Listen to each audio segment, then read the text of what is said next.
And we're live. I scratched my nose. Hey. yeah. Try to find the perfect moment. Perfect time. You're either drinking or gotta catch you know what? I I'd prefer drinking to scratching my nose, right? Like that Seinfeld episode. It was a pig. It was a pig. No, it's scratch. Scratch was scratch. Yeah. All right. So how is everybody on this Turkey Day? Right? It's in the U.S. It's still Here it's the day after Thanksgiving Day. Yeah, that's right. So I posted a community post. So people were saying they don't, because they don't have if you don't have a premium YouTube account, it's really hard to listen to just the audio of YouTube because you can't like background it. So people were trying to rip the actual play files for the Star Trek series, and they're too big. So most of the free stuff won't let you do that. So they requested audio. So audio has been posted both on the website, and then there's links to that. Awesome. So in the regular podcast RSS and directly for download on the website, you can get all 9 episodes currently. Wow. So over how many hours? Almost 30 hours. Wow. It's a lot of Star Trek. So I did a Treksgiving Day. Happy Treksgiving post. So so anybody that wants to hear that and just have it easily you can just download it onto your phone or just subscribe to the podcast. And I apologize to anybody that has auto download on our podcast, because I probably put like a gig worth of audio onto your phone, because I pro tip, go turn that off. I uploaded those over like the course of like 4 days. So all of a sudden you're like, why is my phone so full of Star Trek? Or you know what, the people who have auto download on obviously want the content. So there you go. You're welcome. Yes I was involved in this in no way.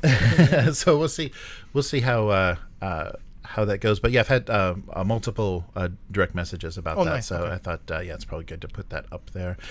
And fun stuff. The players are great, and it changes, like the adventure changes almost every week. So it's like a TV show. Yeah. I always wanted to do that. I was always I'm glad we got a chance to do that. We needed kind of a thing to fill a gap, and I was like, how about Star Trek? And it happened. It actually happened. Is anything in the? I still haven't looked at the Star Trek rules or whatever. Is anything in the rule book or anything in the system or mechanic encouraging an episode of the week kind of style play, or like is that built into the system, or is it more just what you are doing?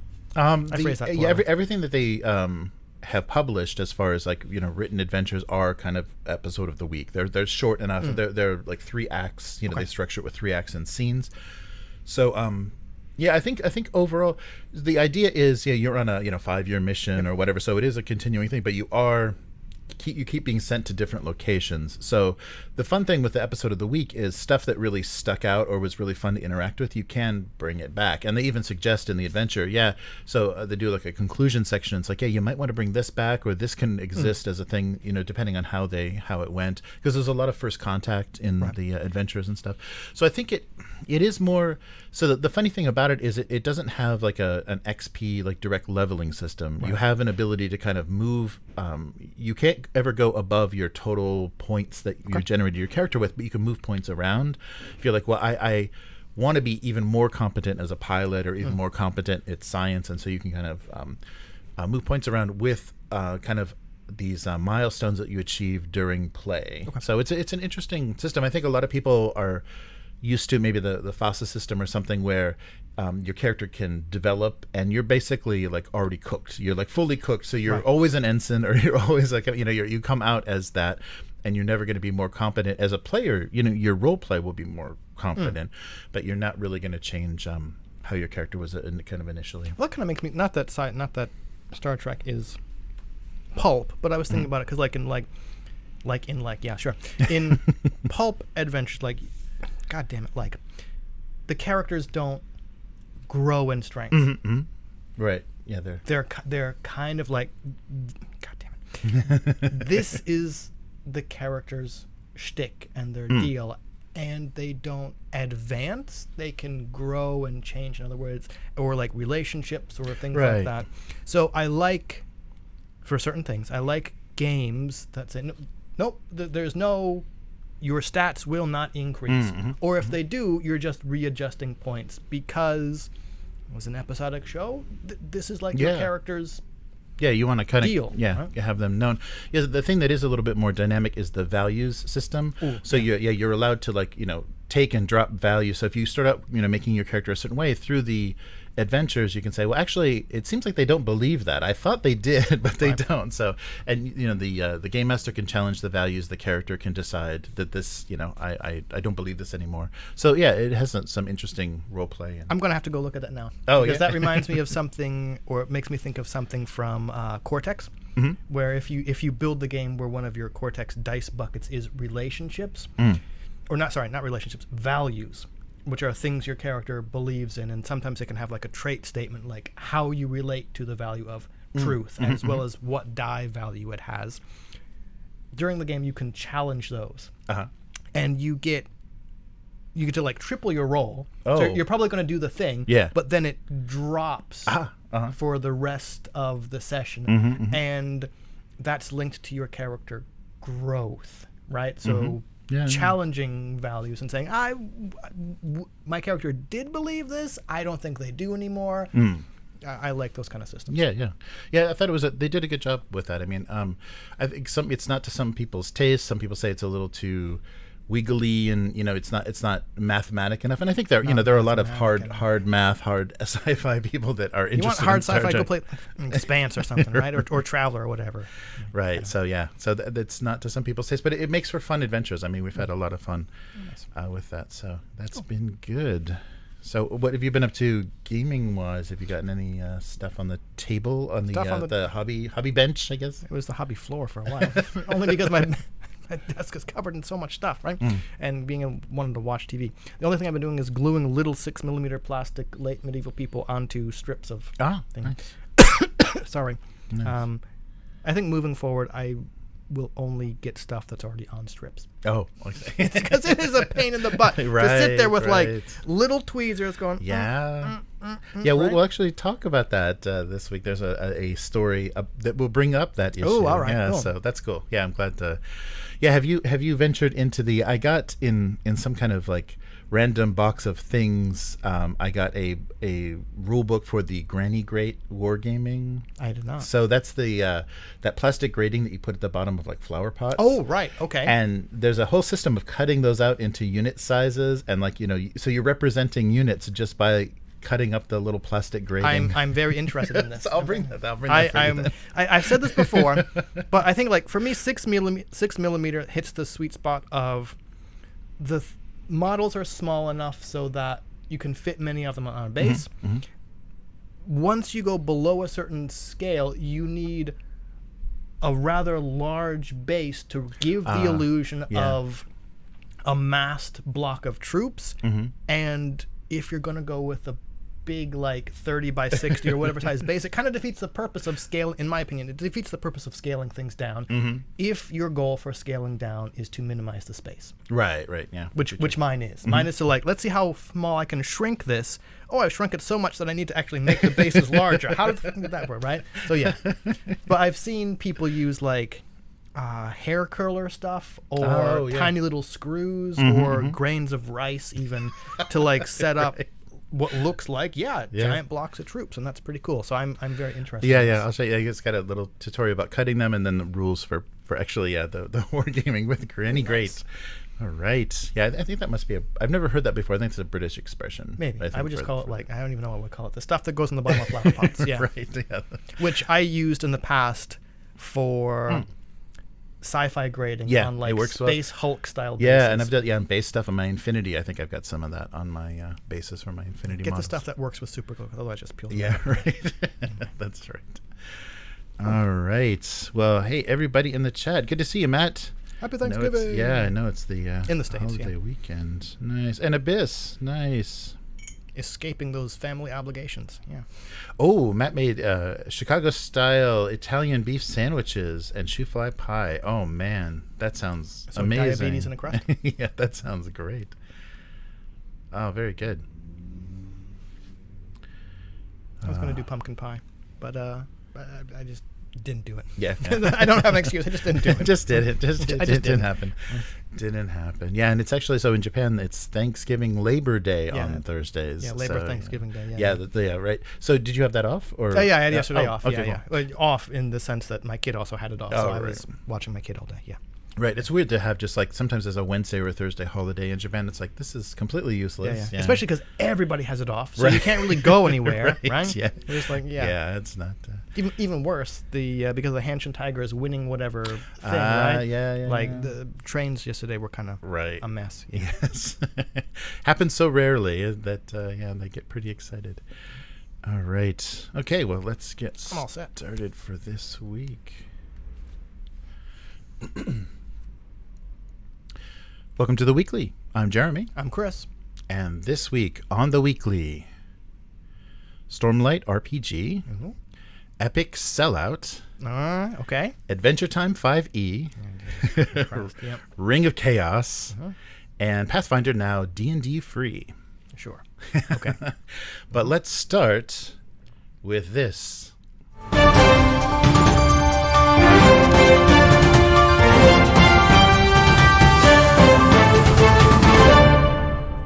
Honestly, guys like me can't leave soon enough. I was waiting for that. I've been waiting for that. Yep. It has a bumper. It has a bumper. All right. Yes. So you missed a big day last week. Day 300. Oh, God. Day 300. So let's look back. So 300 days ago, let's look back. And those were some in the little... Wow, we're almost up to a year. Yes. So in the intro, you saw a few clips of the interview with the Three Black Halflings podcast. Yep. So Jeremy and Liv endured an hour of corporate babble from Kyle Brink, and I have a little bit of the transcript. So let's revisit. Jesus. Let's revisit. All right, yep, this. I'm ready. Do it. I got coffee. Go. So the question was, naming all of the known kind of personalities and directors and people that are working on D&D. So can you identify any specific positions that, higher ranking positions that have been filled by people, say, racially diverse backgrounds? Sure. And here we go. I'm just going to give you the highlights of this. Okay. And Brink just launches into his answer. And it's just blah, blah, blah, blah. So you'll see some of our lead designers are not cis men. Okay. And they're coming up through the ranks. They're proving themselves. I should do the Brink voice. They're coming up through the ranks. They're proving themselves. You're not they're going to be able to hold that. earning their respect. And so then he goes on to this is where he starts to walk into really weird territory. All right. So that's happening more and more. Looks guys like me, we're leaving the workforce, to be blunt. So that line. Did he name any names in there? No, there were no names. That was they're possibly. I mean, and we aren't exactly sure who these people are, but we're pretty sure there's non-cis people somewhere at the company. But that line, guys like me, we're leaving the workforce, to be blunt. So what exactly does that mean? So does that mean that all of the money he's made from Wizards, he went heavy into crypto, and he and generations of his family will now be no longer working office jobs? How does that work crypto into this? What is that? How do you make it more distasteful? How do you make? So that doesn't make any sense. I think what he's saying is we want to step away from leadership positions at a company and let people that are actually that match the customer base. But leaving the workforce, that means that he's retiring off of this golden parachute that was going to benefit generations of Brinks. And as someone who often misspeaks during live recordings, such as this one, yeah, sometimes you say things that is not entirely what you meant. Right. Hopefully, you're aware of what you're saying enough to either then immediately kind of correct it, right? Or after the fact, you go, oh man, that's not what I meant to say. And then you go on record, kind of like, not on record, but you come back and you say, what I meant was clarify. This, right? Yeah, clarify. So, but still, like, what you said. Yes. I have to imagine he meant, yes. Getting out of the management positions are, yes, right? Hopefully hiring a more diverse. Right. Or maybe he just thinks that straight white people will eventually become this leisure class that leaves the workforce, and then just they hand over all corporate positions. Yeah, that is the weirdest thing. So that detail I totally missed amongst all of his pandering. And then my favorite line, which we have in the intro, is so it's my viewpoint, honestly, guys like me. You can't leave soon enough from this hobby.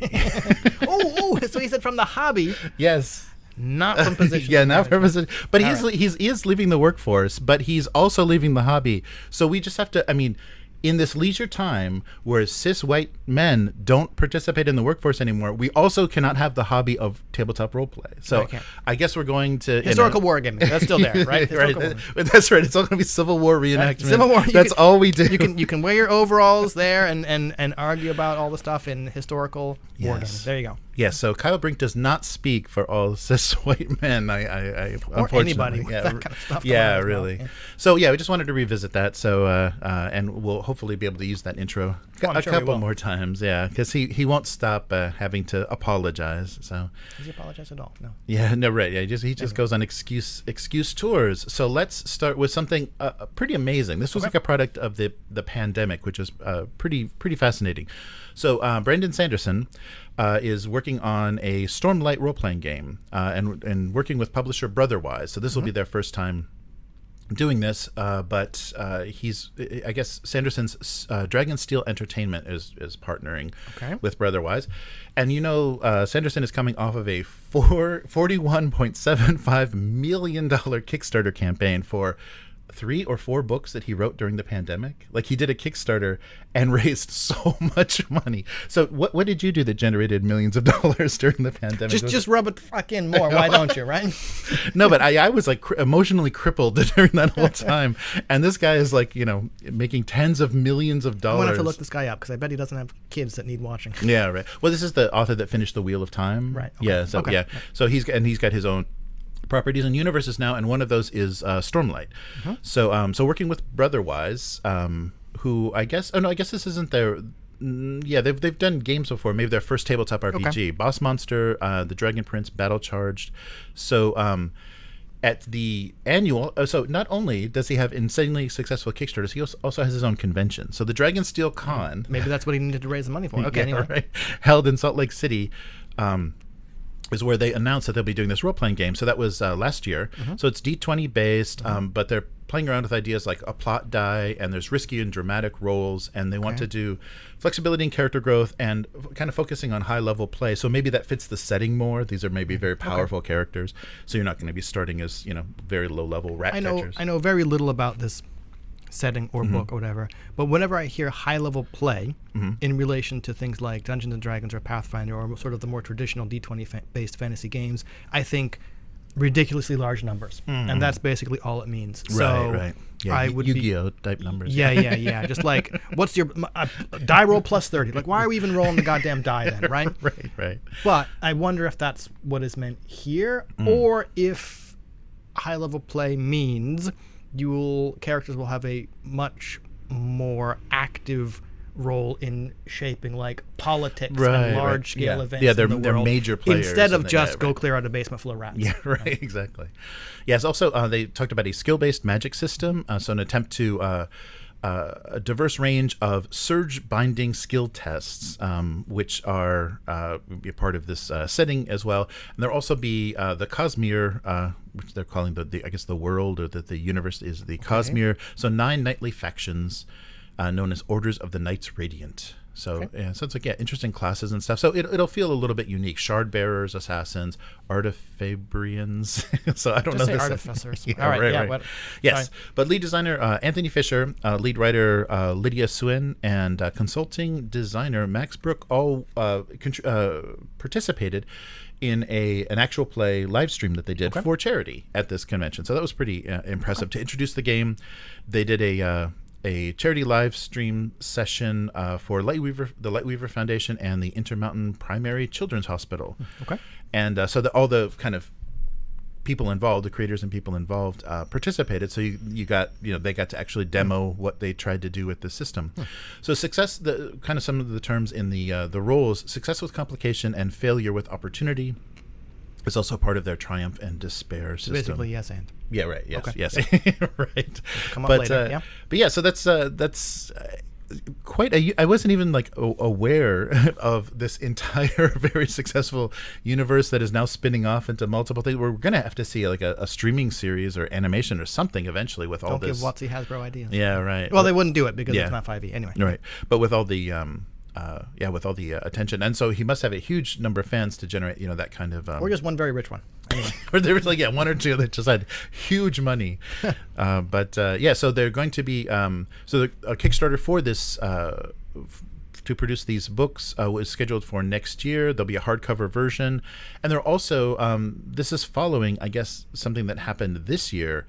Just actually finished last month, Stormlight Premium Miniatures. So they already did miniatures for the setting, raised $4 million to produce miniatures. Well, people like their miniatures. So I guess the game is to follow. And I guess they announced the game before, so people are kind of anticipating. So now we'll do the miniatures, and then when we finish the game, then you'll have the game. So pretty impressive. I didn't know all this was happening, but yes, millions are being generated, and Kickstarter's getting their cut. They're getting their juicy 10%. Well, now I just feel bad because I did nothing, you didn't right? know $40 million? 80 between, or eight between the... Oh, no, it was 40 plus then 4 plus the miniatures. Yeah. So. All right, fine. Well, I don't feel that bad. All right, so it's only 44 million as opposed to 80 million, right? I could get that, right?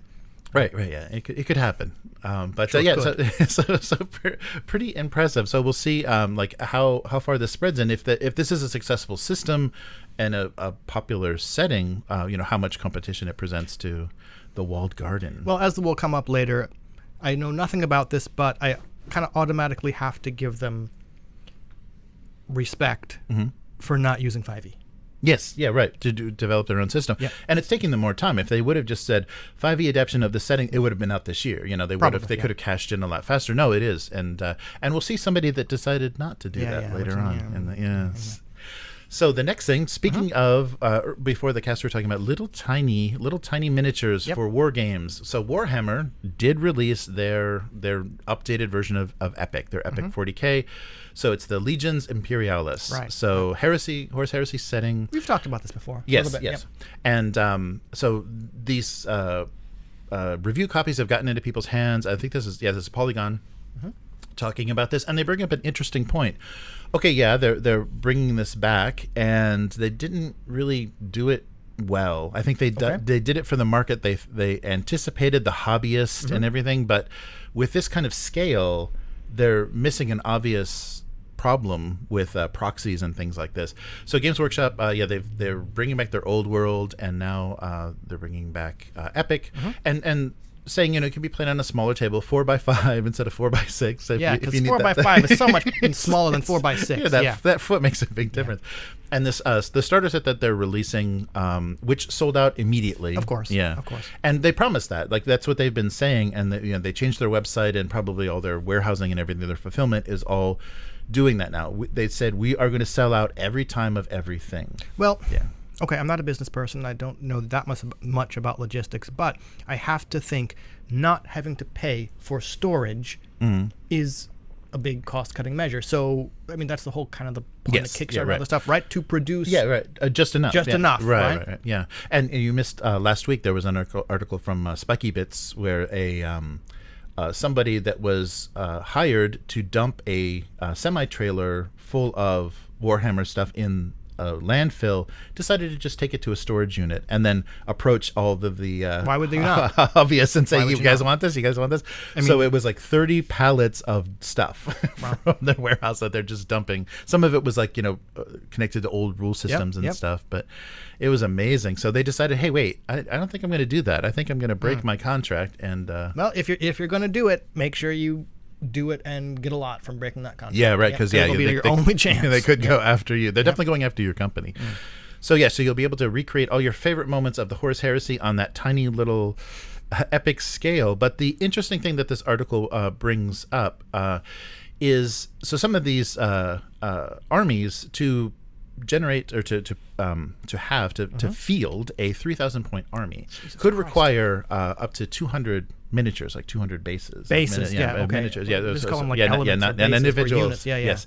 So that's going to be that's still pretty hefty. And one of the things that they noticed is these little inch-long tanks that they're producing have up to 40 or more individual pieces to assemble. I think I've read this article, which is ridiculous. Yeah. So wait a minute. Okay, so there's going to be some cost saving, but as far as hobby time, you are going to get the tweezers. How does an inch-long tank have 40 plus pieces? I don't know. And so that's like kind of defeating the purpose. Yes, defeating the purpose, because Epic is, I think, in the way that they're going to be selling it, it's closer to a boxed game. It's not going to be this like supported huge system that's going to run along. I think it's just they're going to throw as much as they think they need to, but it's going to kind of be like their other, like the Aeronautica Imperialis and the Titanicus. It's going to be just kind of this, we only do so much for it. So it's kind of a limited thing. Right. Why would they make Maybe it that's so, why they think they can. I guess, because like there's only going to be basically like this one box. If you want to play whatever the Legions Imperialis, right? You got to get this box. Right. Sorry. Screw you that this little inch-long tank is 40 pieces, right? Right. Yeah, so the 28 mil scale of that same tank would cost you about $170. So it is going to bring it down to about a $25 price tag for this. But a tank? Yeah, for a single tank.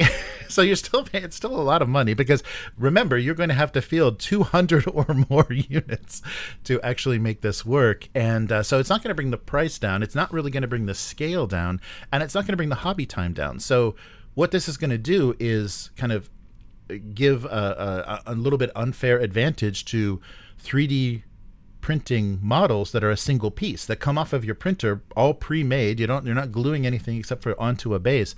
So they're really kind of, tempting people to make it as easy as possible and proxy the entire thing. So just get a hold of that rule book and you can proxy everything, because I'm sure it already exists. And if it doesn't, you can still just scale it down to 33% or whatever.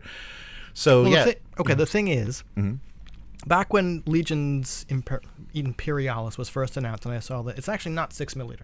Right. It's 8mm, right, I think. And my initial reaction was, you made it 8mm to be different from the 6mm. And then someone pointed out, well, okay, yes, but Legions, Aeronautica Imperialis and Titanicus, whatever they're called, already 8mm. So like, okay, less suspicious to just match the existing thing. Still, I'm sure they still did that, so they're not 6mm, right? So like you said, just scale everything up by 33%, right, to hit that 8mm. It's going to run into the problem of, if you want to go play it at a table in an actual Games Workshop store, sorry, you probably can't proxy. Yeah. Oh, yeah, right? Yeah. You're right. Okay, you can't bring this proxy. Right? You want to play at a store? Sorry, you got to use actual stuff. But as someone who just bought like 6 tanks, 6mm scale tanks for tiny Xenos Rampant, right? How the fuck did you get off charging like $25 for a tank that's going to be an inch? Yes, right. Yes. The things I bought are like $2 tops, and that's metal. They're metal. Oh, right? wow. Yeah, white metal, inch-long tank. Anyway, 3 pieces. Right. Anyway, it's amazing. Games Workshop. Yeah. I'm not surprised. I do agree with kind of the, what's the word I'm looking for, opinion of this article, where they may be shooting themselves in the foot with the between 3D printing being available at home, even though I don't recommend their service, like Only Games and other places that will print for you. Like, I've seen any number of third-party STL sculptors doing like amazing stuff and doing legally distinct but still obviously inspired by 40K, right? Like, here's your Galactic Knights, whatever, and you're like, oh, cool, it's Space Marines, but not. Right? So Games Workshop has its diehard fans. I don't think this will really affect its pocketbook all that much, but people who are interested, I think, are going to go to other options if they're not already in Games Workshop. I don't think this is going to bring new people in. I don't think so. Yeah, especially if you got to go. You still need 200 bases to play this game, right? On a 4x5 table, right? You're just like, yeah, because of this, yeah. So they the article compared, Catalyst Games doing BattleTech. No assembly required. They're already on bases. Just need painted. Atomic Mass doing the Star Wars miniature, the X-wing miniatures game. Those are even pre-painted, so you don't even have to paint those. So yeah, I mean, I guess that they want to include as much of the hobbying as possible and make it as intricate and time-consuming as possible. I don't know, but it's odd. So so that core set, that starter set that they released, the box set, includes 2 small armies, Space Marines and Solar Auxilia, and 2 Warhound Titans.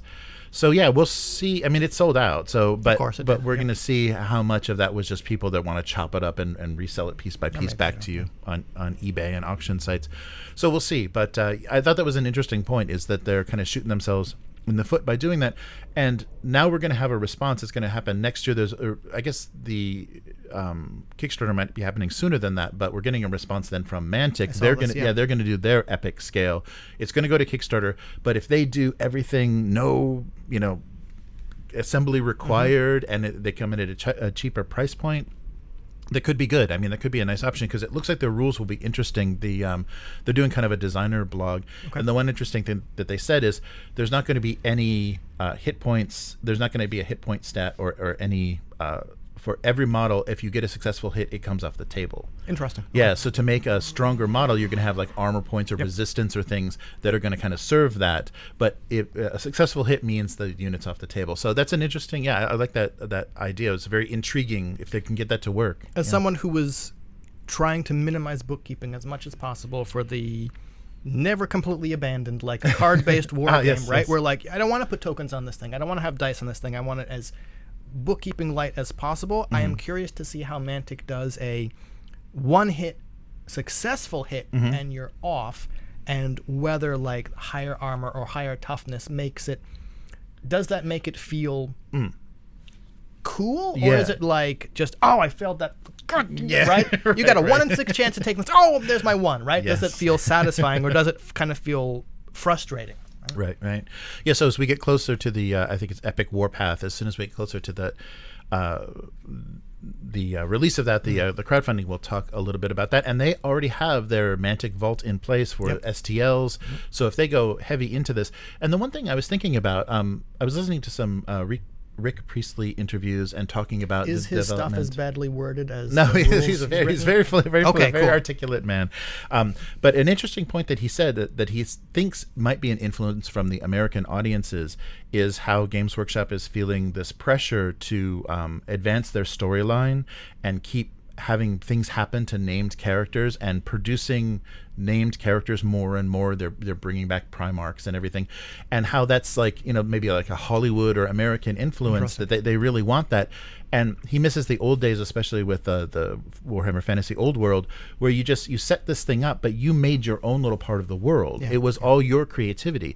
And so if Mantic paid attention to that, and because they don't have the lore, they're never going to have the lore, and instead of being this like weird second banana, and never quite capturing people with what they're doing for their storyline, is really focus on that. We'll set the stage, and you determine how these factions work and what kind of weird stuff, and we'll just support that. We may model things, or at least release like STLs and stuff that support some of the decisions that like the fan base made about how these factions operate or whatever, so that you can make your own little corner of the world and feel like this is yours. Because I think that's a thing with 40K and maybe even Age of Sigmar, is you don't feel like you're doing anything that original. And when you see people do really original modeling and kit bashing with Warhammer miniatures, you're like, oh, that's so cool. But that's not in the story. It's not part of, that's you're not playing that. I think there's multiple ways to engage with the Warhammer hobby. One of those ways is consuming the lore, right? Right.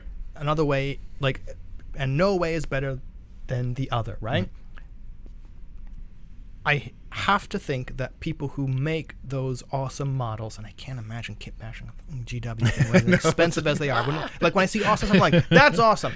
How much did you spend on bits, right? I don't even want to think about it. It's only $250. I get like a house for that, right? But I have to think that people who model those amazing non-canon but very interesting stuff, they're either in it for like the modeling, they're playing a different game, right? And the people who want I'm sure there's some overlap, but I'm sure the people who want to know what happens in the story are focused on the lore, right? And I hate that word, right? So I'm not saying people who want a progressing story don't play the game, or people who don't play the game don't want a progressing story. There's some overlap. I imagine the two groups are somewhat separate. Right? Yeah, that's a good point. It's just, though, it seems like early on in 40K, it's like, make your own chapter, connect it, how are you going to connect this, into this world? And I think that would be much more interesting, and I think Mantic should back away from named characters and trying to establish anything, and just say, we're going to give you this thing. These are disease-ridden monsters. These are aliens. This is robots. What do you do with that? The thing is, that doesn't sell books. Sorry, that doesn't sell Yes. fiction books. Yes, right. And it's not protectable IP. Right. It's not stuff that you license. Yeah, so then you lose all the, because that's what Games Workshop is looking at, is all the licensing for PC games and potential Series and streaming stuff like that. series. No one comes and says, let's do a streaming series about your generic sci-fi universe, right? Right. It's with aliens versus robots. That sounds brilliant. With no named characters, you say, right? Yes. Fascinating. Yes. So we'll see. We'll see what happens with the Mantic release, but it seems like this is I don't know. They're not supporting their Plastic Horus heresy that they did very well. So this is going to be another a different scale of unsupported miniatures. So we'll see what happens. But some more disappointment in the tabletop world. Speaking of IP. Yes, and speaking of IP, so Adventure Time, the RPG. So it's not out yet. Nope. And they talked about it this summer a lot, and what they promoted was their yes and system. Yep. So they specifically hired a designer, Matt Fantastic, which is a fantastic name, It is a fantastic name. from Forever Stoked Studios, to design a original system for them. And it sounds kind of fun. Roll the dice, interpret the results, always keep the story moving forward. There's yes, no, and then there's and, but, and blank. Right. And yes. When I read this, so I was on Adventure Time Kick. My kids started watching it. I found out about the RPG. I made my own yes and dice. Oh, nice, right? nice. So it's color coded, right, to kind of limit math. And I went with D6s for the skill die that have a different number of yes or no, right, from 1 yes all the way up to 5 yeses, because then after that it's a 6 out of 6 chance, right? Then I used a D12 that has 4 and 4 but and 4 blanks, right? Right. So basically you're going to roll a die, a D6 and a D12, and it's going to give you a yes, no, and but result, right? And I don't know why, as much as I like this idea, I don't know why it had to be its own system, right? Like, you're not really... Okay, you can't trademark math, right? But this is stuff people have kind of already been doing. Yeah, right. But anyway, it seemed, the article I read, and I'm probably stepping on your toes. Oh, here, no. seemed like it was a perfect fit for Adventure Time, right? Because you're just like, how are you going to measure how strong someone is in whatever, right? Like, that thing doesn't matter. What matters is what happens in the story, right? And I was like, cool, I don't know if I'll buy this RPG. Like, I might just for to read all about the setting and stuff and all these little secret things about Adventure Time. But then... Right. Yeah, so, they said and that this yes and system was meant to, because they're not really going to be dealing with power levels or overcoming combat encounters with hard math. So it's a journey of emotional maturity and self-discovery is basically what the show is about. Yep. So that's what they were trying to address. So right now, there's a Kickstarter for a kind of anniversary reprint of Card Wars. And I'm going to flip the pig. Yeah, yes, right. And hidden down in the FAQs is, hey, how's it going with the RPG? And then this is where they spilled the beans and said... This is fairly recent, too. Yes, right. So actually, it's going to be 5e. We switched to 5e. So when they were talking about it this summer, they're saying, we're going to do this yes and system, and we're going to do a zine that's going to give you some 5e compatibility. So if that's the system you want to use, so they just switched it. So now that's very quietly. Yes. So that it's going to be published. Cryptozoic is going to publish it as 5e, and there'll be a zine that has this yes and, because I'm sure they spent a significant development time and paid some money for it, so they better print it. And so a quote from them said, yes, we made the decision to make it a 5e experience based on feedback from fans. That doesn't mean the game shown at Gen Con earlier this year won't be released too, but the main offering upcoming on Kickstarter will be 5e. So we'll see if that we'll never know how much money they would have generated with 5e being minimized, but now we'll see if it's actually successful or not. Because a lot of people are talking about this. It's like maybe the kind of OGL controversy is blown over and people are back to, and Baldur's Gate 3 was very popular, so maybe D&D isn't it's changing. Like people forgetting their minds and their memories are short. I have no insider information here. I wonder if this was some CEO, whatever, saying, Yeah. You're leaving all this money on the table Yeah, by yeah. not making it 5e. Oh, what's the most, just a quick Google search of what's the most popular TTRPG? Oh, it's 5e. Why aren't you using this? Right? And I don't know. Maybe it was fans. Yeah. Right? Maybe it was a vocal subset of fans going, oh, why don't you make this 5e, right? So as I said That's, online, after reading this, like, enjoy your homogenized, boring slurry of 5e crap, right? Congratulations, nerds, right? Yeah. Yeah, so from an interview earlier this summer with Matt Fantastic, he said, I think 5e, I'm sorry, not 5e, I think Yes And is awesome. I think it's great. I'm really excited about it, and I'm having a ton of fun playing it, to a large degree to make the stuff you want to play. But I'm not also so hubristic to feel that this is the best system for everyone, and that everyone's going to say, this is the absolute best way to play Adventure Time. So we still want to be able to have people, the fans of Adventure Time property, to if they really want, say, a crunchier game and really want something in the style of a system they really love, we want to make that accessible to people. So that was the concession, I think, of the 5e zine, and that all just went to hell. And I think it was right. I think it was probably a Cryptozoic or somebody saying, yeah, what's the point in going through with this if we're going to make $100,000 when we could make $2 million? Yeah. So, but anyhow, I'm trying to figure out how I'm going to talk you into splitting the Adventure Time Card Wars reprint, because it's only $245 for everything, and it only weighs 18 pounds because it's over 600 cards.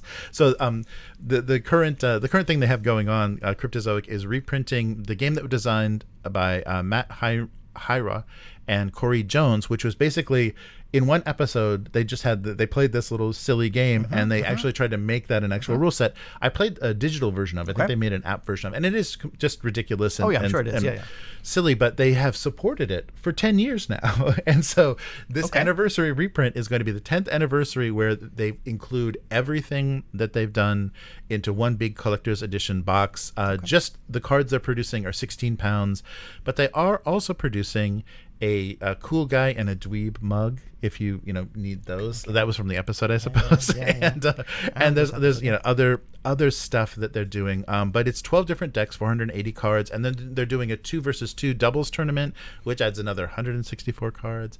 It's an insane amount of cards, but it's fun that they actually, there's enough interest in it, and it's been supported long enough that they had a successful Kickstarter, so they raised enough money to get this thing reprinted. Of course they did. But it's pretty insane.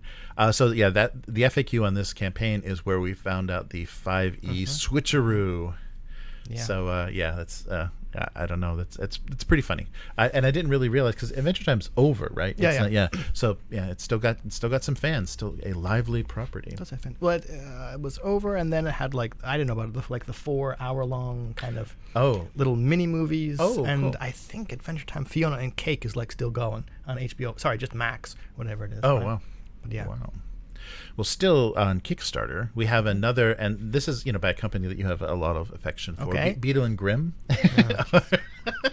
So Beetle and Grimm just keep rolling with the bad news, why don't you? Kickstarter, and they are creating a competitive fantasy card and board game, so called Ring of Chaos. As opposed to Realm of Chaos. Yes, right, yeah. And they're using the standard 7-point chaos symbol that everybody uses. So.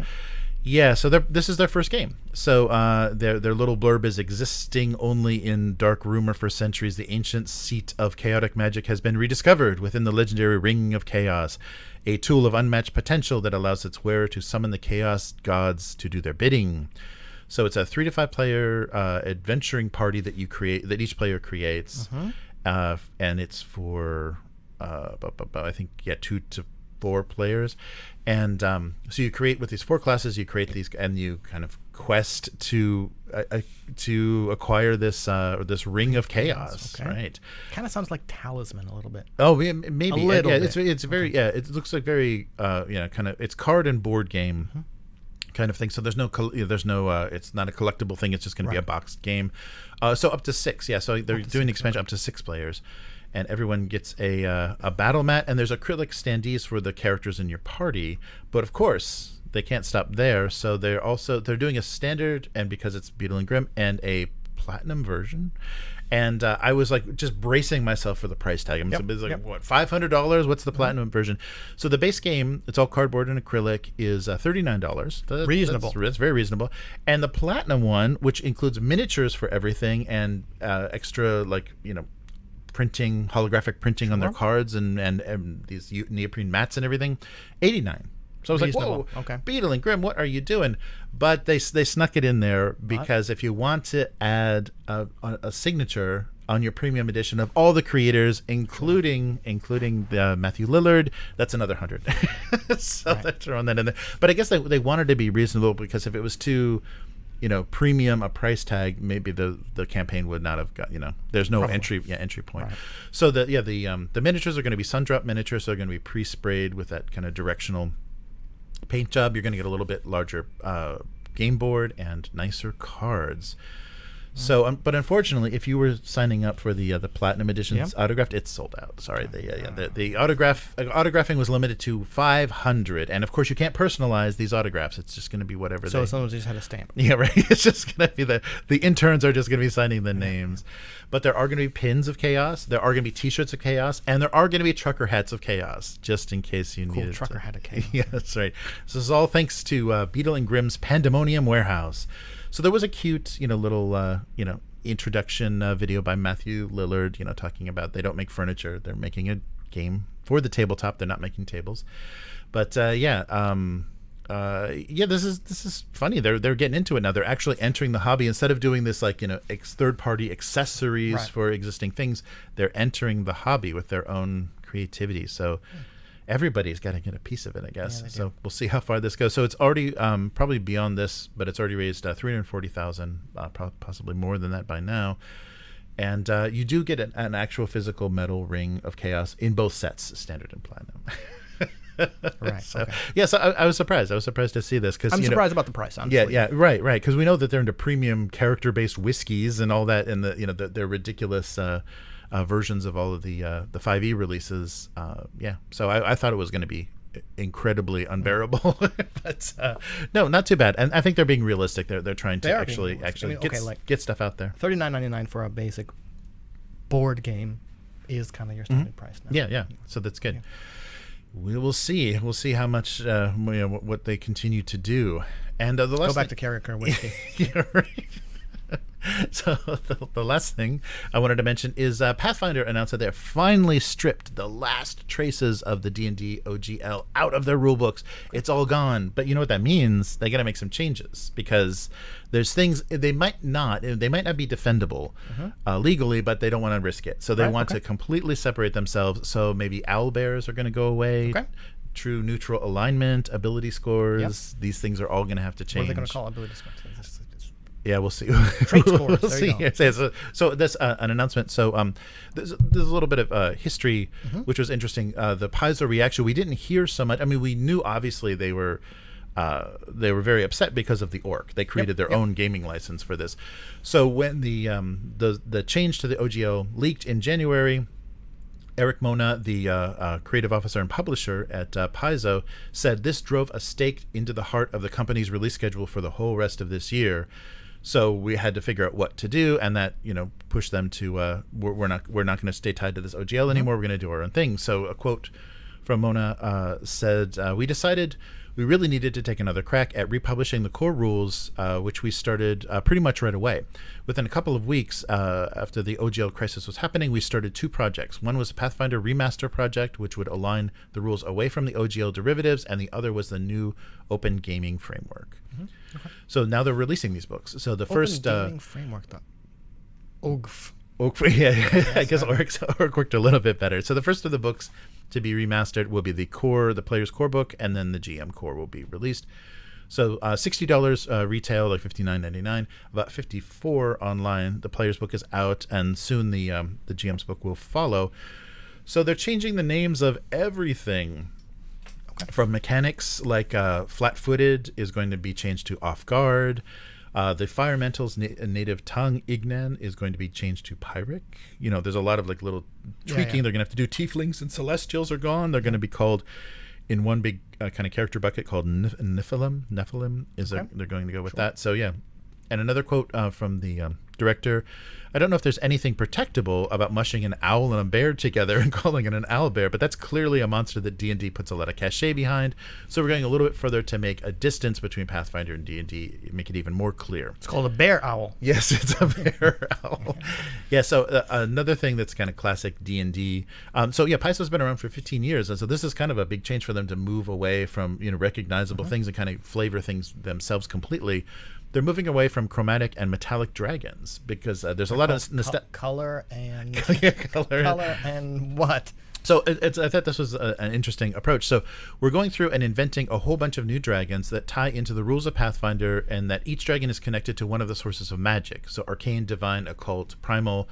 And so as we continue to write adventures, it'll become much more important as part of the Pathfinder brand, these dragons connected to magic instead of metals and colors and stuff. Sure. Yeah. So, and the last little quote, the problem is there's an erosion of trust at the top level. They caught themselves in an internet outcry and backpedaled almost right away. And who's to say that they won't try it again next year or the year after that?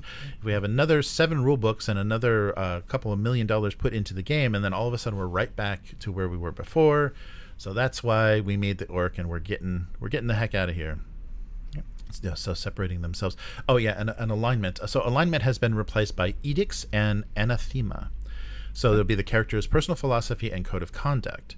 So alignment in some ways is so culturally ubiquitous that I wonder if it's even a protectable thing at this point, but it's pretty simplistic way of people summarizing how people actually interact and what their belief systems are. Every year that goes by, it feels a little more dated. So we're trying to create a game that is of the moment and appeals to modern players and gamers.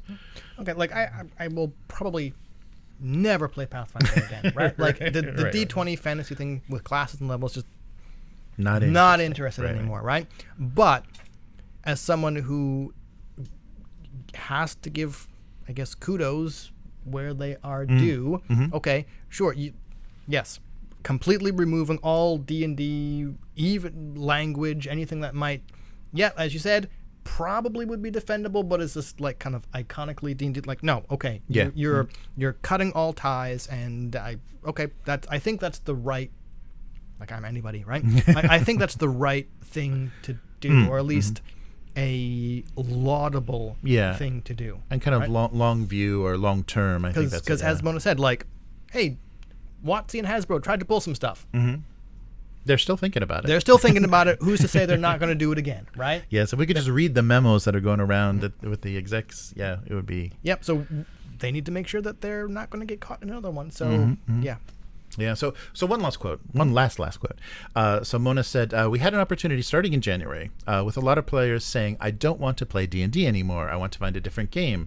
And so Mona says, we wanted to make that game as easy to understand and as inviting as possible. So that's their new mission, is to get people into the D20 fantasy hobby and away from D&D. And it's so funny. I keep forgetting how they had split the market. Like we have 4E and Pathfinder were sharing 50-50 a market, and they lost that completely. So we'll see if they're going to gain any ground with what's happening, and what kind of, because we already know they're moving into some digital tools. It's not going to be as exclusive or restricted as what WotC is doing. But we'll see how they fare in the future making these changes, and hopefully their existing fans don't feel too shaken up by this, that they were like, oh, I'm glad, this is good news, right?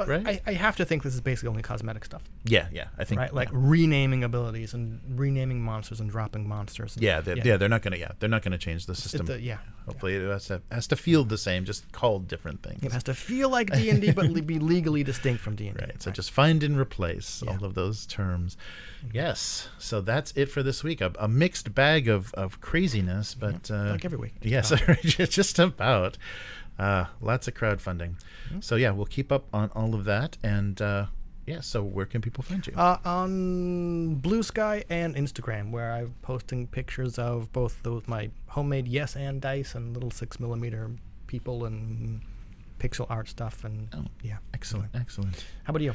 Well, I am trying to draw my single panel gag cartoon. I didn't do it this week because of the holiday stuff, but I will be continuing. So next week, Wednesday nights, I do a live stream of drawing my cartoon and eating some convenience store food and talking about stupid stuff. But it's a nice laid back hang if anybody wants to sit with me on a live stream.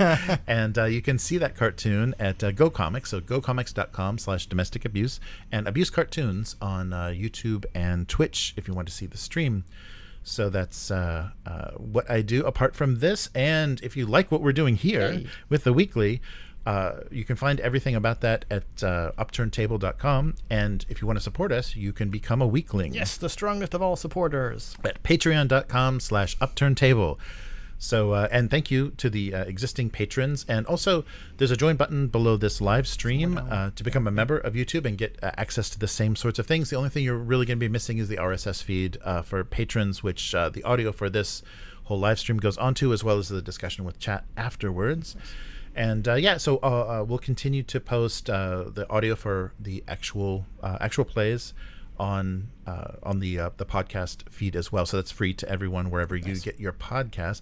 And let us know if that becomes a little bit too confusing, because basically it's just been the weekly episodes have been up there, and now like longer form, 3 hour, 4 hour actual plays are. And if that's something we should actually separate that, then Split the stream. Yeah, let us know. Split the stream into something else. Let us know if that becomes too messy, but otherwise we'll continue to do that. So that's all for this week. We'll Later, see you mortals. next week. Bye-bye. All right.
right.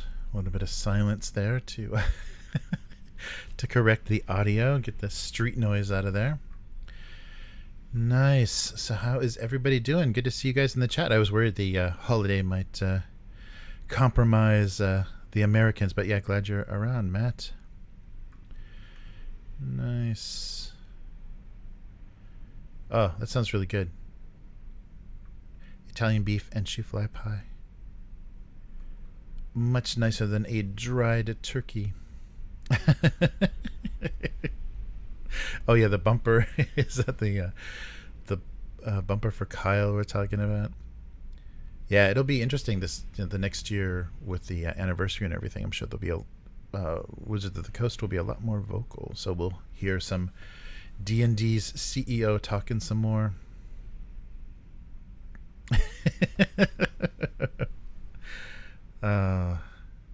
Nice. Abyss is saying it is really weird how people can dislike a certain demographic that much, and then it also being their own demographic. Yes, self-hatred. A self-hating cis white guy that's Kyle. Yeah, he cringes. That's true. Yeah, Kyle just he looks in the mirror in the morning and says, I gotta get out of here. I gotta leave the workforce. I gotta leave the hobby. I gotta leave everything behind. It's just no longer my time. Time's up, Kyle. That's what he's thinking. He says that to himself every morning. Time's up, Kyle. Yeah, right now he's just a corpo full of cringe and crap that he just he probably doesn't even remember what he said and doesn't even realize it's being recorded and people can like go back and hear this ridiculousness. Oh yeah, that's right. Yeah, the we talked about that. The Mistborn RPG was taken out. Maybe I don't know. I don't know if that was a business move or whatever. If it was like the only way to end the contract. Like who knows what terms the publisher that he worked with was on. So maybe they had to kill it to do something else. But no, I haven't read any Sanderson at all. I read when he was doing the crowdfunding, I read a few of the little excerpts and the short stories that he released, and I like his writing styles. It's very easy to read, and he has a nice approach to just kind of character development and stuff. But that's just from the short stuff that I've read. Panda Bear, oh nice, man. So I should start a cartoon strip called Panda Bear featuring the adventures of Brinky the Panda Bear. Yes, that would be good. Yes.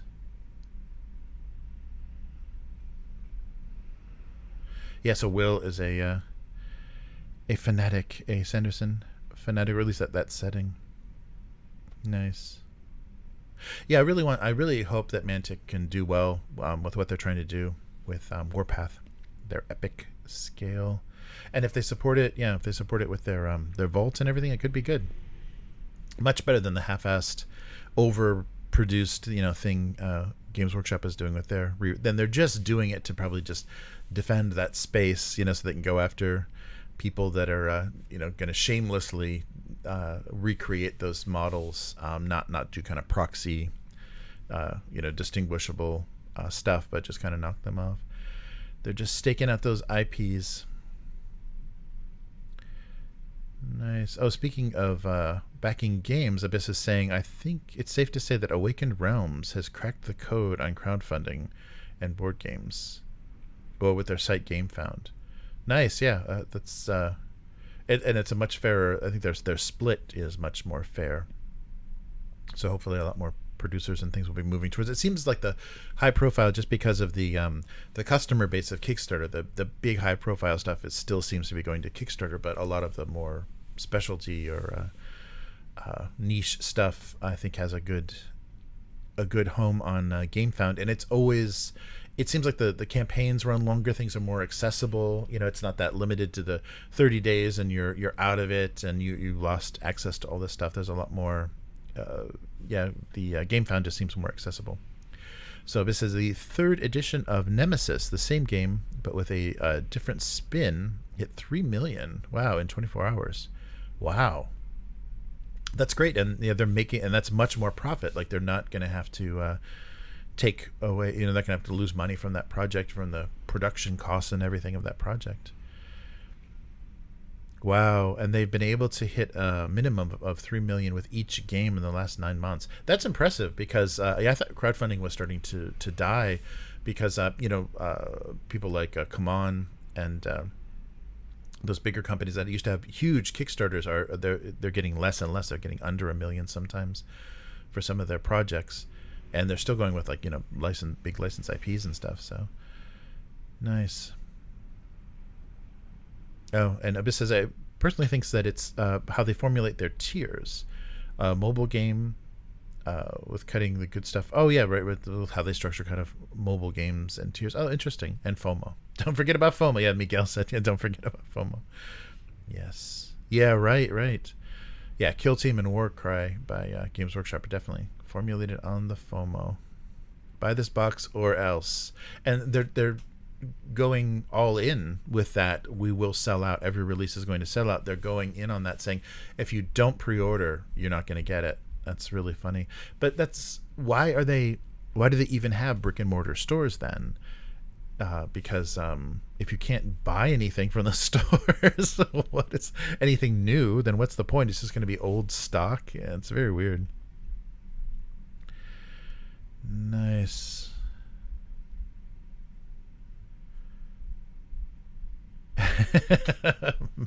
Matt's going to be more lenient on the holiday. All right.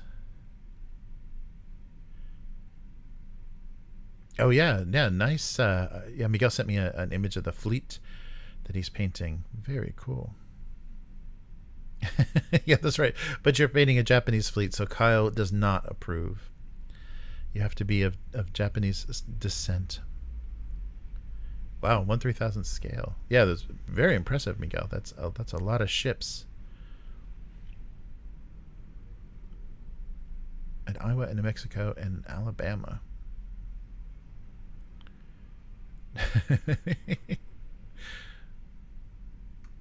Nice.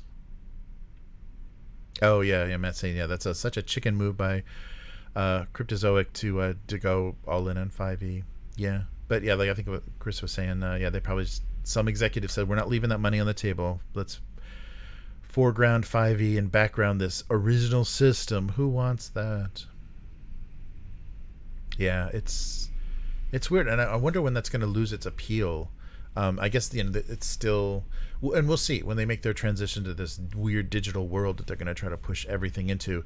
We'll see how much less, because if they are separating themselves out of the hobby by saying if you want to play 5e, you have to play it on our terms with our subscription, then making 5e compatible stuff would definitely seem pointless. And this is a Kickstarter that's happening next year, right? So yeah, I don't know. They've announced it, but it's not. Oh yeah, I'll forward that to Matt. Yes, very cool. Yeah, Matt said just ditch alignment completely. Yeah, players do whatever. Yeah, unless there's in the mechanics of the game, there's some punishment, there's some consequence. I think DCC has that, where you're punished by your god for going against for doing something that would be against your alignment. But unless it's mechanically enforceable, then it's just not what's going on. So who is winning the biggest F up of 2023? Hasbro, WotC, or Unity? Oof, that's a tough call. Yeah, Unity I can't believe they were the kind of entry level gaming engine for doing mobile games and stuff, and they just completely destroyed their user base with that weird licensing. You got to pay us for every install. OpenAI. Miguel nominates OpenAI. They have a CEO. They don't have a CEO. He's going to Microsoft. He's not going to Microsoft. The board's being established. Yeah, OpenAI is a mess too. Yeah, so WotC fractured the whole TTRPG thing, but yeah, Unity literally killed entire companies from ever using their engines. Yeah, I think that was pretty impressive. I don't know what kind of suicide they were trying to commit there. That was pretty crazy. Yes, so Sam, whatever his name is gone, and then he's going to Microsoft. But then I saw the headlines for, and they came in like kind of a jumbled order, but the headlines of what was happening with OpenAI and the CEO was crazy because it's gone. There's a huge petition signed by 70% of the staff that want him back. But the board said he lied. He's got to go. Oh, he's been hired by Microsoft. Oh, wait, but the board, they're getting rid of the board and they're going to bring him back. And yeah, I don't know. But all we know is that he's probably going to get a huge raise for those shenanigans. He would have made huge money at Microsoft, so they'll have to upgrade his salary if they're going to make up for that. Yeah, it's crazy.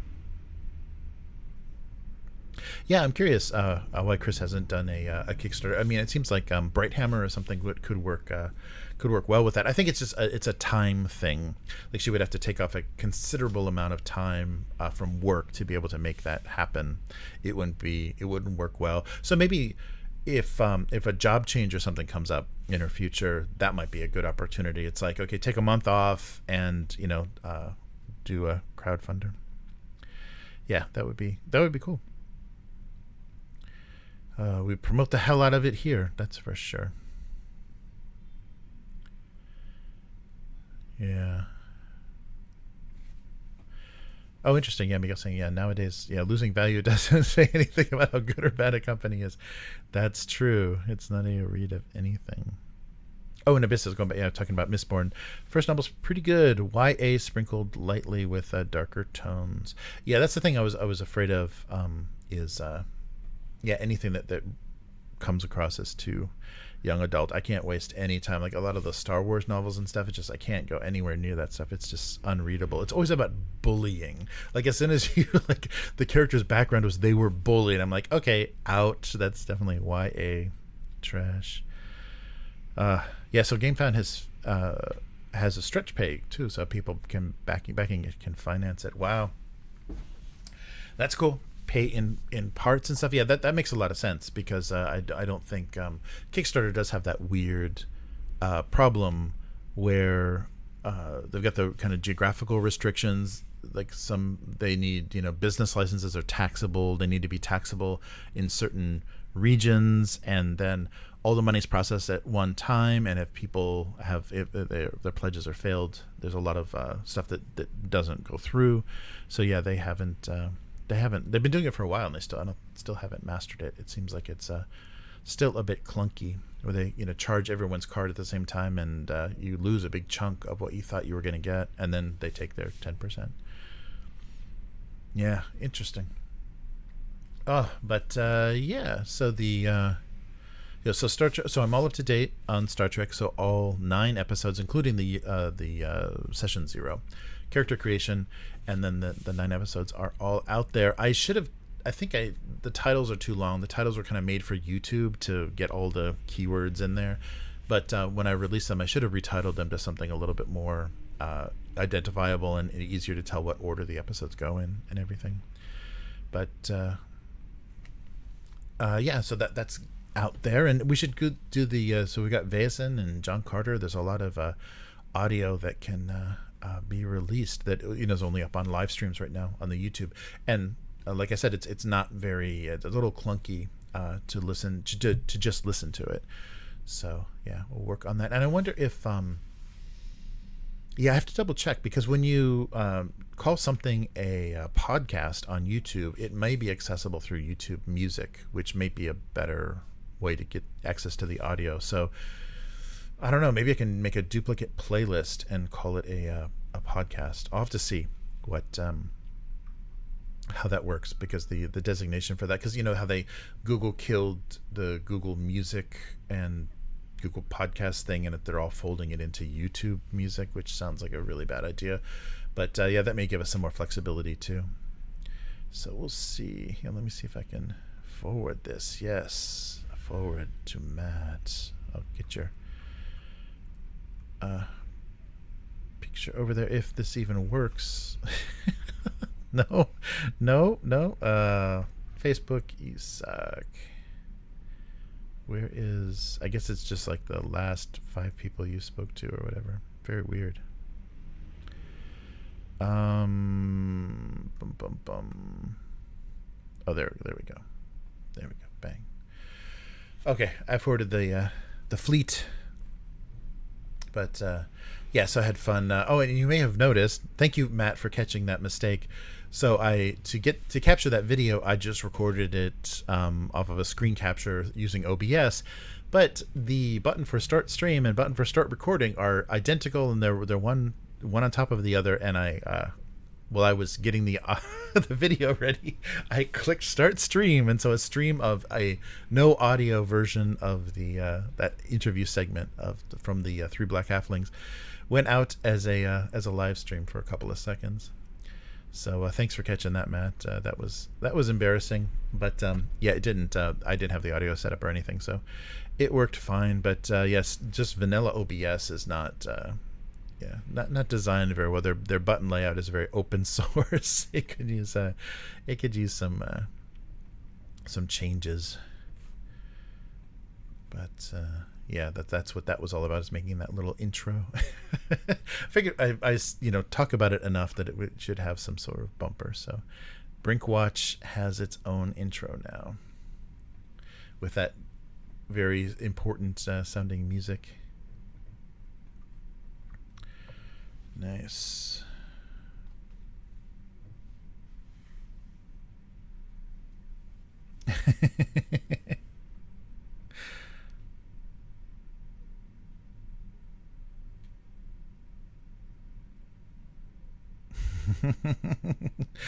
Well used liver.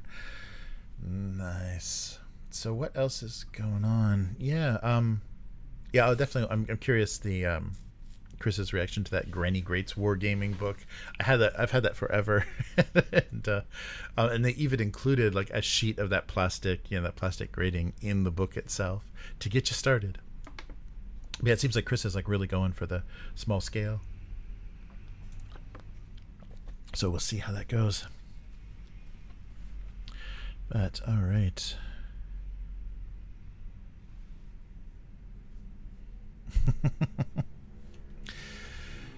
Yes. So no Star Trek this week. We've got there's holiday stuff going on. But we'll do the part 2 for next week, and then we'll see what we're up to then. So I have read the case file number 2 for Blade Runner, and it's a tough read because even they have trouble kind of giving you the story in the right order. So it's going to be really interesting to find out how the investigators, how the Blade Runners put together this situation, because it's hard just to explain it in the case file itself.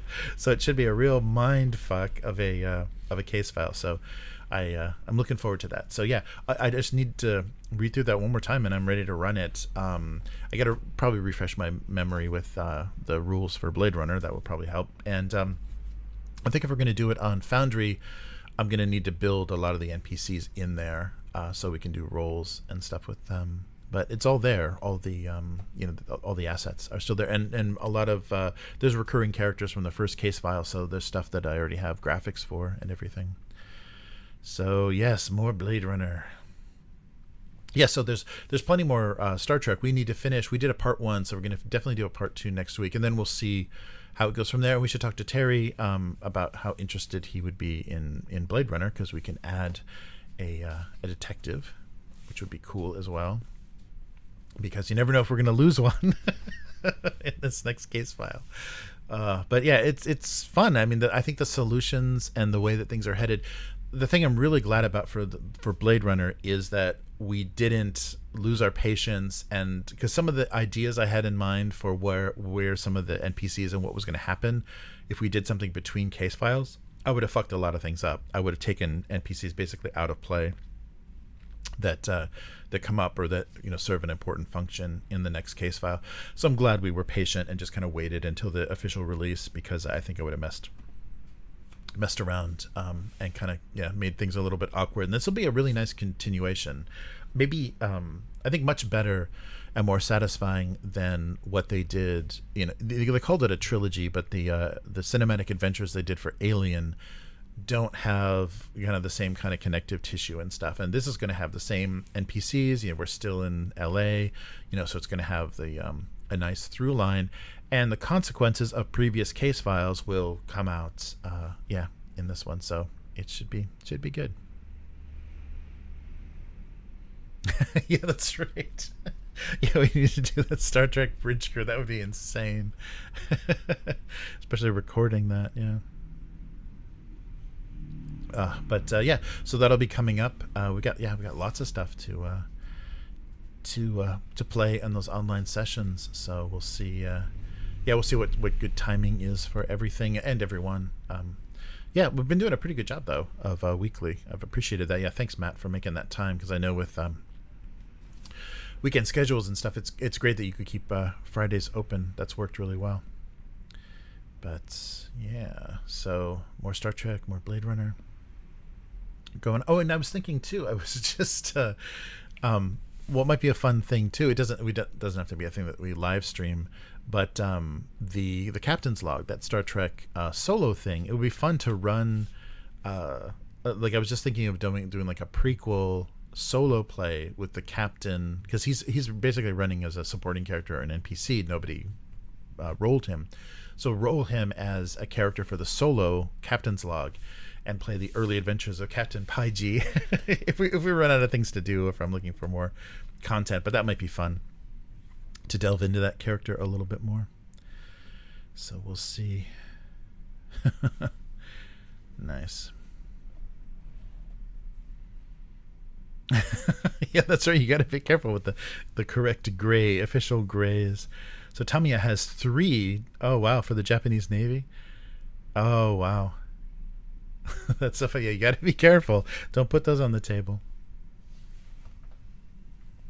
Yeah. I was just thinking about that, because I watched a YouTube video of a guy. He called himself Malone, and his channel's named Man Alone. So that was funny. But Man Alone, and so he does solo things, and he took the Captain's Log Star Trek 2D20 Star Trek Adventures 2D20 system, and he's playing in the Warhammer 40k universe with the Wrath and Glory setting, basically. So I thought that was funny to do like an optimistic, humanity is saving the universe, to humanity is fucking everything up and they're the cause of all suffering in the world, like reversing that setting so dramatically. But when he was kind of going through things and the changes that he made and stuff, I thought maybe that would be fun to do young Paiji. Give a little backstory and just because it's going to be a lot of randomness, it's going to be generating the adventure. So just come up with some little stories, and then those can even work their way back into the regular campaign. Because we just have to kind of mix and match.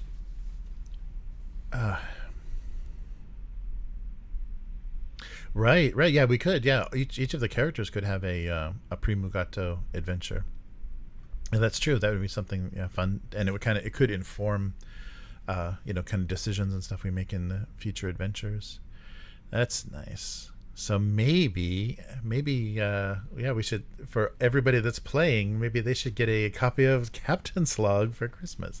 That would be maybe a good thank you to you guys for being such long-running players. Let's talk about that. In our chat, if you guys are interested. All right. Well, cool. So still I'm trying to find like inspirational like Facebook groups and Reddits and stuff for illustration and art, and AI is just completely, and even a lot of the tabletop roleplay groups, people just post so much goddamn AI art, and they don't. I think it's still new enough that people don't see how obvious it is when it shows up, and if they don't credit it, here's something I came up with, here's something I made. It's like, what does that even mean? So when someone doesn't credit themselves as the artist, that it's all prompt generated garbage. But it's getting really, really tiresome. It's hard to find good sources of inspiration now. Everything's getting really contaminated. I don't know. And I always thought it's disappointing to me because I thought the tabletop community was more creative and not so just kind of dumb with easily satisfied and just like dumbed down and that's cool. It's like that isn't the only thing that affects people as far as like what they want in their games or whatever, because we've had this thing going on for so long that there are like artists that do commissions of character work for your 5e characters and stuff. There's people that have like been doing that for a while, and now with AI art it's just gonna really mess things up. Oh yes, that's right. Matt saying Terry's last captain was killed. That would be very fun to work into a solo game. Yes. Oh, that's right, Miguel. Yeah, what happened?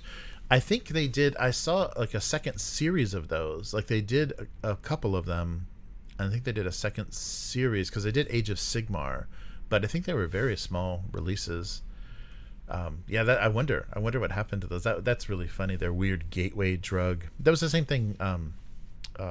Blizzard tried to do that with Warcraft. Tried to make it a cute, friendly little kids thing to get people into the MMO. That's crazy. The night sow. That's right. If there are any pig-based aliens, I think we're gonna get Matt a little worried. Yeah, no, it's ridiculous. Like the whole, because it was just like, golly gee, little kids, like, oh look, we found a Necron. It's like, then they weren't instantly massacred. Yeah, just these little like human kids, and each of them kind of represented like infant classes of psyker and soldier and whatever. It was really weird. Yeah, they're just. I'm surprised they didn't have Scholastic publish it. I think Blizzard. That's who Blizzard had published their kids books is Scholastic. They made a deal, see if that IP can work for kids. But it's just like when they were trying to do like the Aliens and Rambo and the toys for kids, the action figures for kids, like the kind of simple, dumbed down for R-rated properties in the 90s. That was a thing they tried for a while. Yes, inclusivity includes age. No age discrimination either. 5-year-olds can be totally into this. Oh yeah, that's true, Matt. Yeah, talking about the AI art, Matt says, I think it's divided between people who appreciate art and those who see it as a tool or not special. Yeah, and because they just want a better looking placeholder. Yeah, instead of just like doing screen caps from a movie or whatever, they'll just have some generated stuff. Yeah, I really hope that we come up with some rules that everything has to be marked a certain way, like everything has to have some and what YouTube is already trying to figure that out, but everyone has to just declare, because it's weird how people kind of slip stuff in there, and if you accidentally think that I'm an amazing illustrator because I wrote dark, cool, gothic warrior whatever and got some weird result on a text prompt, well, that's your problem.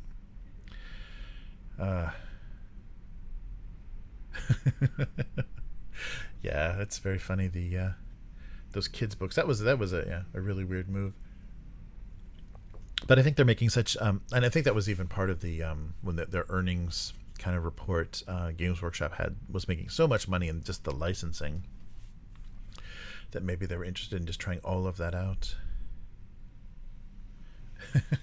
Yes, the good guys are just as evil as the chaos gods. Oh, but don't hear Reddit or Twitter. I think maybe it was Twitter that Chris got in trouble. Yeah. With talking about the good guys, the Imperium being the good guys.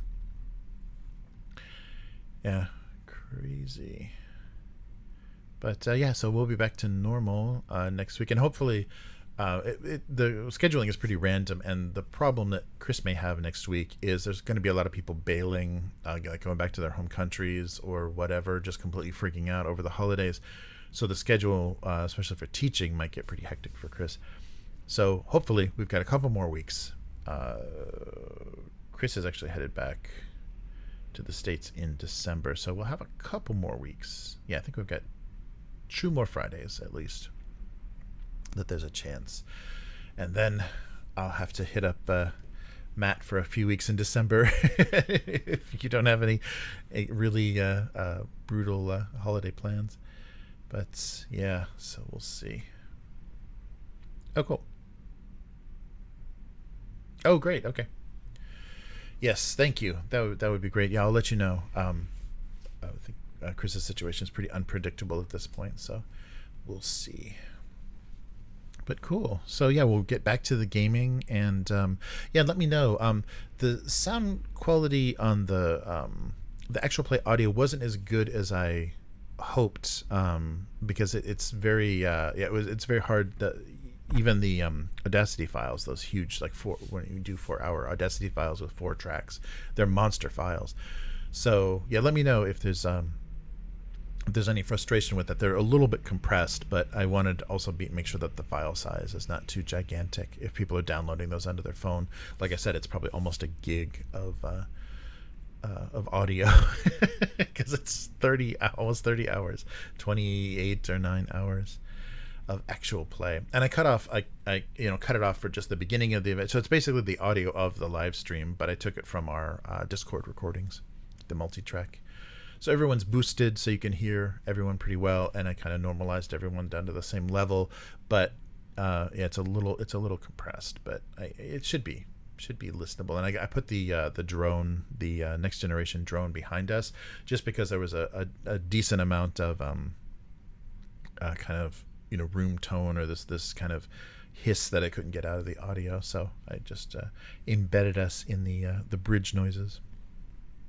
So yeah, feedback is appreciated on that. And yeah, we'll wrap up that next session.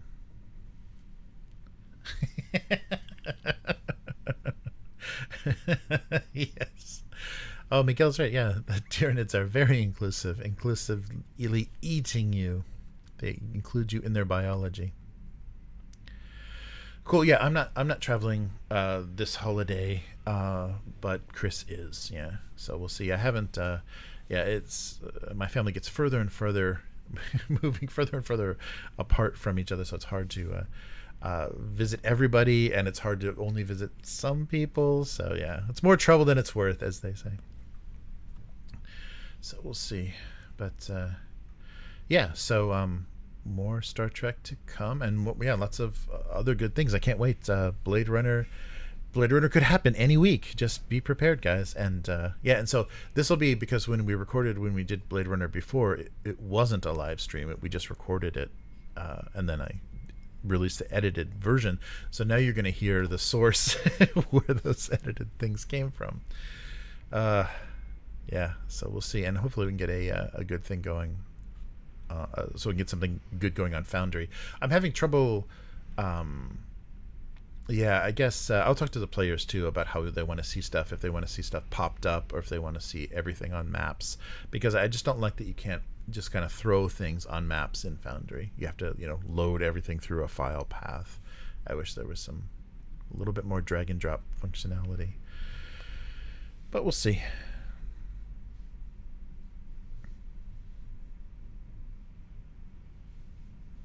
Oh, nice. All right. Yeah, and they're really. I think they kind of elevate the actual play too, because you can, not even knowing that it's a game, or ignoring any of the rolling and stuff, you can enjoy just the story, because the characters do a really great job of portraying themselves, and the adventure is interesting enough. So we'll see. But yeah, we'll see if we're adding a third detective or not. And yeah, I'd really be interested in trying to run that again for players in Japan, in the group in Japan, and see how it goes. Because I have a feeling that we just clicked well. Matt, Will, and I just clicked really well with that system and that setting. I think it just worked. So we'll see. But yeah, I still have all the resources to produce those episodes, so we'll see. We'll see if I have the time and the back the circulation to actually do it. But all right, so we'll wrap it up for this week. But thanks everyone for joining. And yeah, so this will of course go out on the RSS feed for the.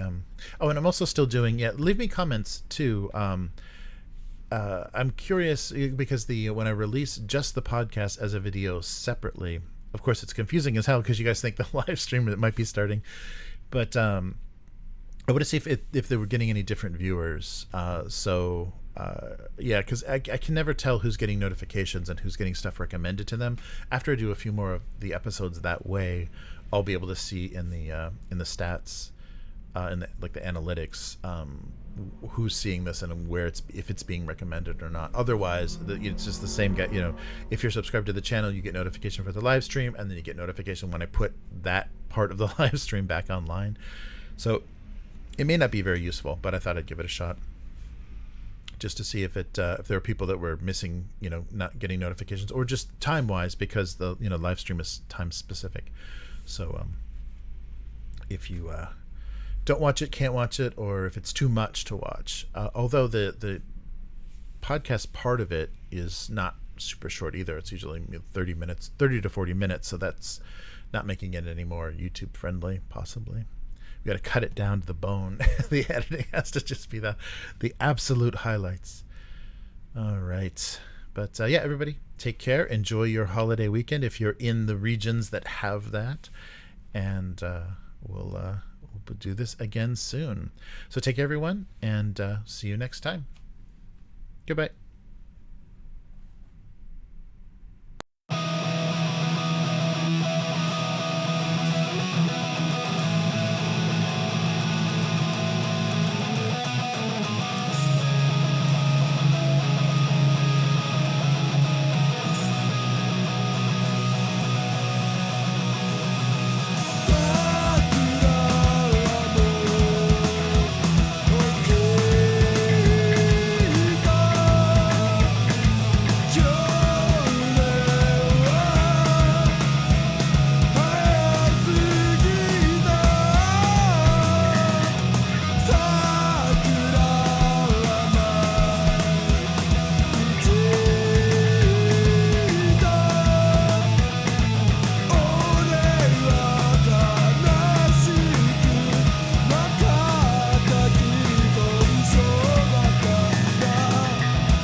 切な